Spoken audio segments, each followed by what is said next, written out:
तुमची पण प्रेग्नन्सी जर माझ्यासारखीच उन्हाळ्यामध्ये आली असेल तर ही 5 ते 6 हायड्रेशन ड्रिंक तुम्ही नक्की ट्राय करू शकता.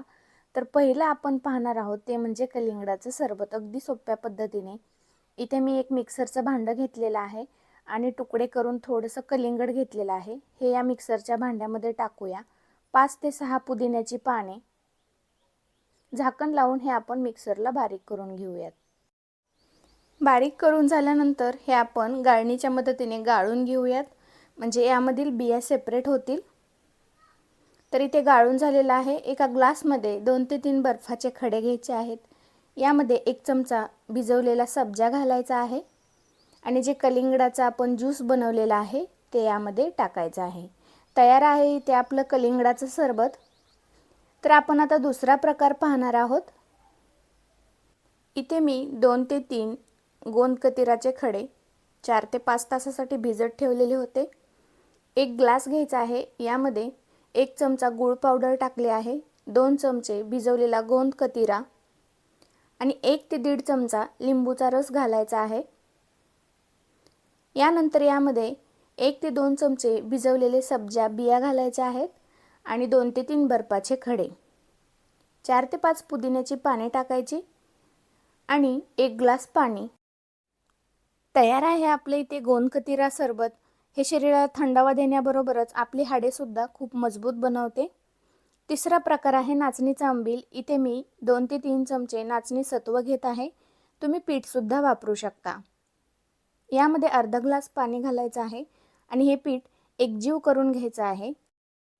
गॅसवरती एक पातेलं ठेवलेलं आहे. यामध्ये 1 ग्लास पाणी ओतलेलं आहे. पाण्याला उकळी आली की यामध्ये चिमूटभर मीठ घालायचं आहे आणि जे पीठ आपण पाण्यामध्ये मिक्स करून घेतलेलं आहे ते यामध्ये टाकायचं आहे. असं केल्यामुळे पिठाच्या गुठळ्या बनत नाहीत आणि अगदी 1 ते 2 मिनिटांमध्ये हे पीठ शिजलं जातं. तरी ते मी व्हिस्करच्या मदतीने हे एकजीव करून घेत आहे. प्रेग्नन्सीमध्ये आपल्याला आयर्नची खूप गरज असते. जर हे नाचणीचं आंबील तुम्ही तुमच्या आहारामध्ये समावेश केला तर तुमची आयर्नची कमतरता सुद्धा भरून निघेल. इथे पीठ शिजलेलं आहे. हे 5 ते 6 तासासाठी आपल्याला आंबवून घ्यायचं आहे. आपण आंबील बनवतोय त्यामुळे इथे पीठ आंबवून घ्यायचं आहे. एका बाउलमध्ये 3 ते 4 चमचे हे शिजवलेलं पीठ घ्यायचं आहे.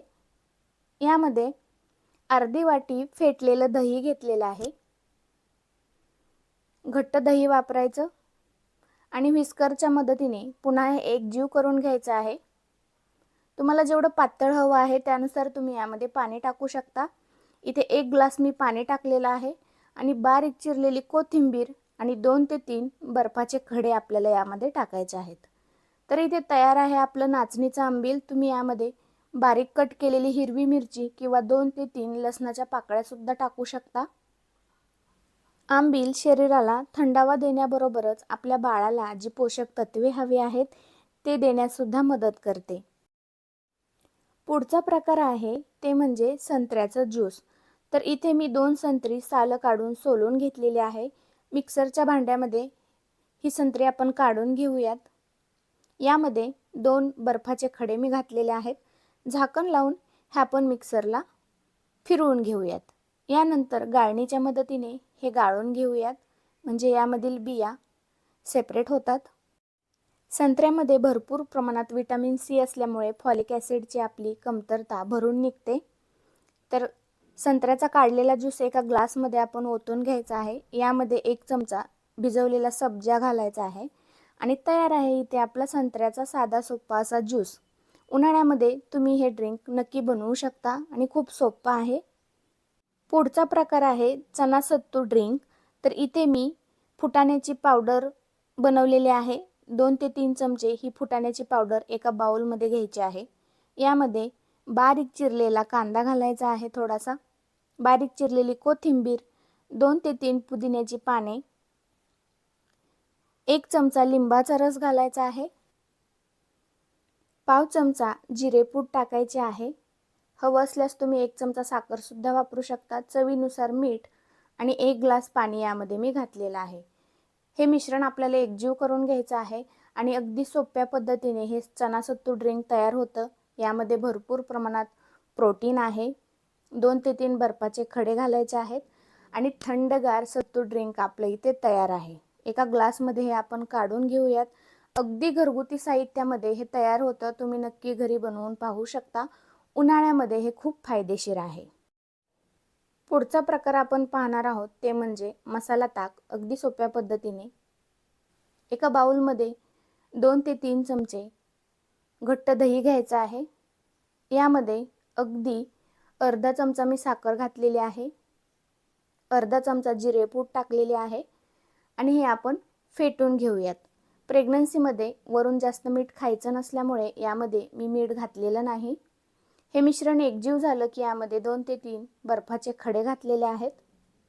हे पुन्हा मिक्स करून घेऊया आणि यामध्ये 1 ग्लास पाणी घालायचं आहे। पाणी घातल्यानंतर हे आपण थोडंसं पुन्हा ढवळून घ्यायचं आहे आणि तयार आहे इथं आपलं मसाला ताक।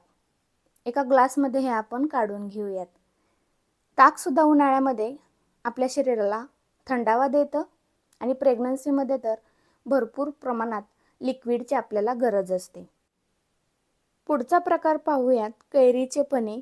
एका ग्लासमध्ये 2 बर्फाचे खडे, 2 ते 3 पुदिन्याची पाने, शिजवलेलं कच्च्या कैरीचं सिरप, यामध्ये गूळ घातलेला आहे, 1 ग्लास पाणी आणि तयार आहे आपलं इथे साधं सोपं थंडगार कैरीचं पन्हं। तर या व्हिडिओमध्ये जेवढे प्रकार मी तुम्हाला दाखवलेले आहेत ते उन्हाळ्यासाठी प्रेग्नंट लेडीजसाठी खूप फायदेशीर आहेत। तुमच्या घरामध्ये जर कोणी प्रेग्नंट असेल तर त्यांना हा व्हिडिओ नक्की शेअर करा। यामधील सर्व समर ड्रिंकमुळे बाळाच्या कडचं जे आमनेटिक फ्लूइड आहे ते व्यवस्थित राहण्यास मदत होते। आणि शेवटचा प्रकार म्हणजे नारळ पाणी। तर हा व्हिडिओ आवडल्यास लाईक, शेअर, सबस्क्राईब करायला विसरू नका।